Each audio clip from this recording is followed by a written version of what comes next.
Apple Card is the credit card created by Apple. You earn 3% daily cash back up front when you use it to buy a new iPhone 15, AirPods, or any products at Apple. And you can automatically grow your daily cash at 4.15% annual percentage yield when you open a high-yield savings account.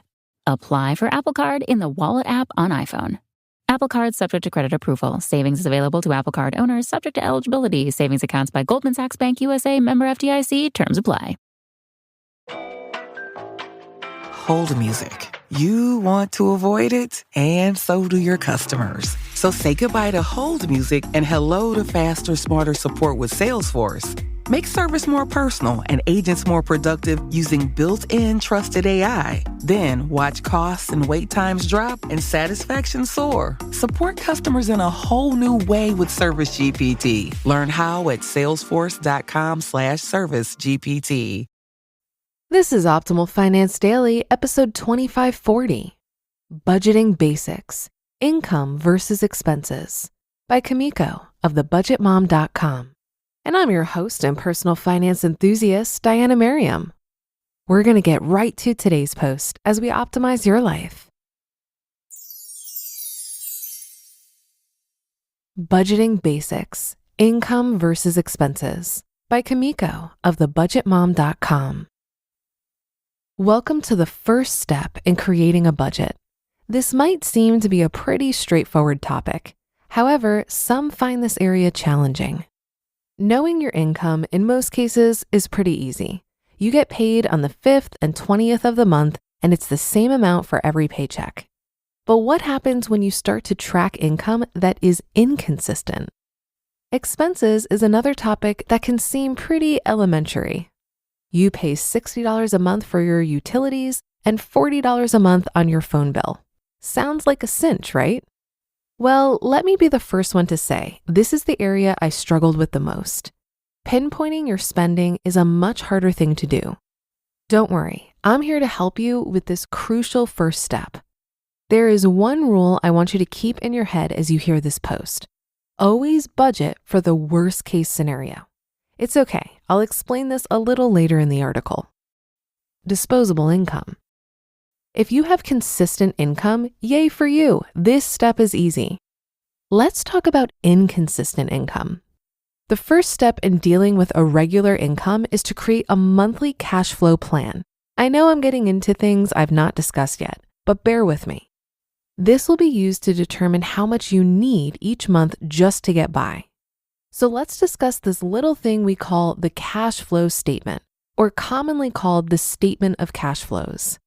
This is merely a document that's used to record the amount of income you reasonably expect to bring in and the expenses that are going out. These expenses should be listed in order of priority. Once you give weight to each of your expenses, it makes it easier to determine what has to be paid versus what can be put on hold. On any given month, you might not be able to buy clothing or new shoes, but you'll know that your top priorities can be taken care of. What a significant relief, right?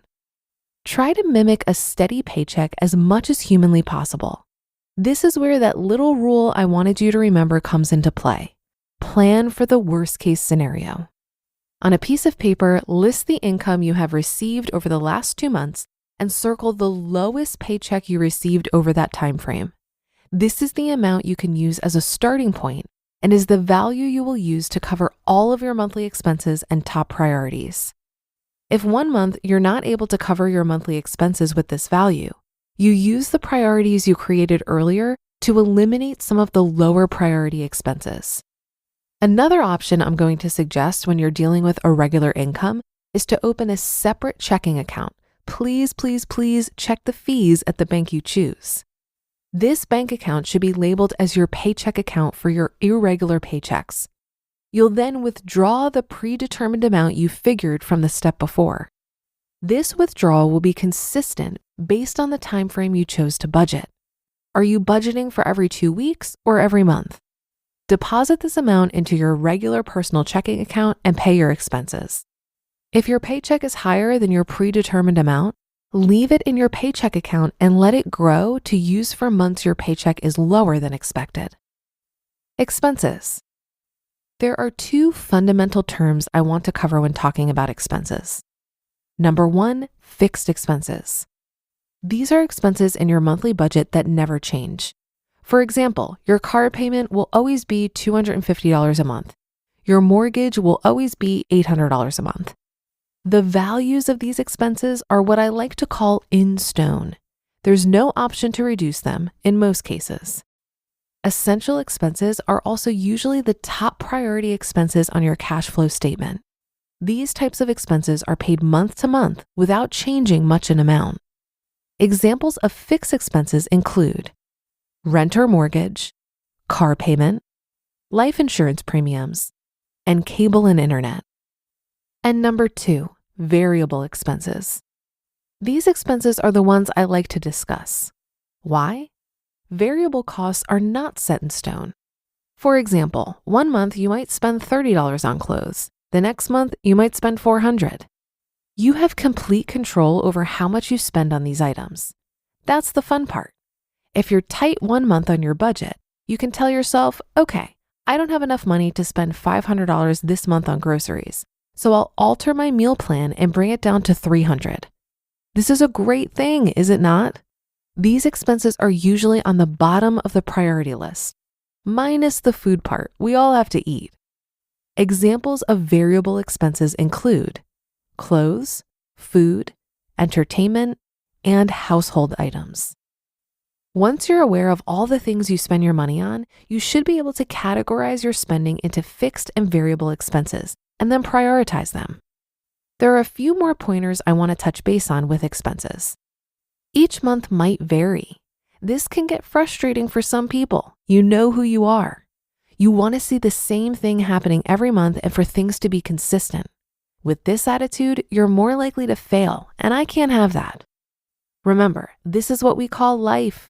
It happens and unexpected things arise. That's why it's so important to budget for emergency savings. It's okay for your budget not to work one month. Pick yourself up and start fresh next month. I believe in you. Each cent of your income should have a job.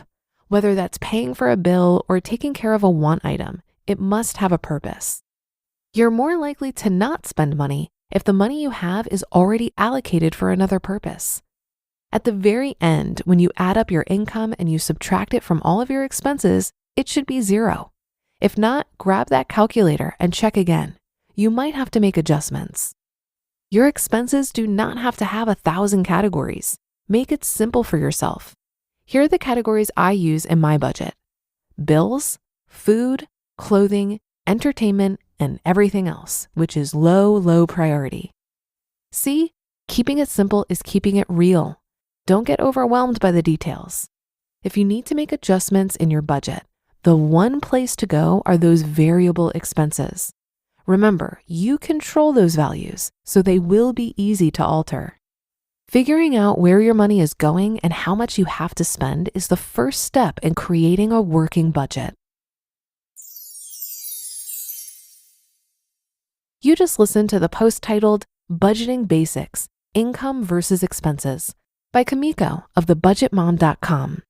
Are you looking for a podcast that's entertaining, more bingeable than your favorite Netflix show, and informative? The Personal Finance Podcast teaches you the hacks, tips, and tactics you need to upgrade your money, all while spending less and saving more. This isn't a show that teaches you to save money by clipping coupons. It's much more about learning how to build generational wealth and spending your money on the things you love.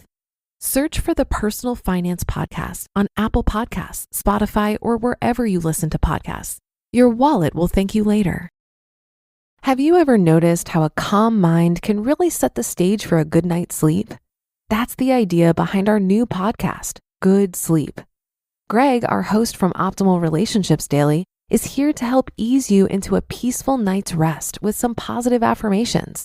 And these affirmations aren't just comforting.